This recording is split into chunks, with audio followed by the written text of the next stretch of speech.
Cara Risty Tagor tanggapi dengan bijaksana saat dihujat netizen. Risty Tagor mengaku pernah dihujat netizen. Adapun hal itu terjadi setelah dirinya kembali gagal dalam pernikahan untuk yang ketiga kalinya.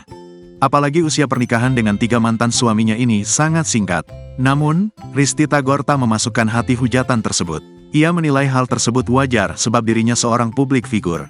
Aku pribadinya ngerasa bahwa memang dipuji atau dihujat itu memang sesuatu yang menjadi resiko sebagai publik figur, kata Risty Tagor di kawasan Cipete, Jakarta Selatan, belum lama ini. Risty Tagor pun menjadikan itu semua sebagai pembelajaran. Ia tak lupa untuk selalu bersyukur atas segala cobaan yang pernah dihadapinya. Jadi yang pasti lebih banyak bersyukur aja dan aku berusaha untuk apa adanya aja sih, ujar Risty Tagor.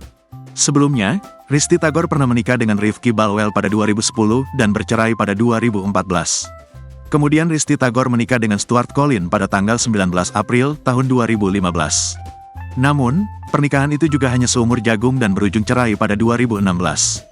Dan ketiga kalinya, pernikahan dan perceraian Risty Tagor tak diketahui publik. Ia pun tak pernah memperlihatkan mantan suami ketiganya.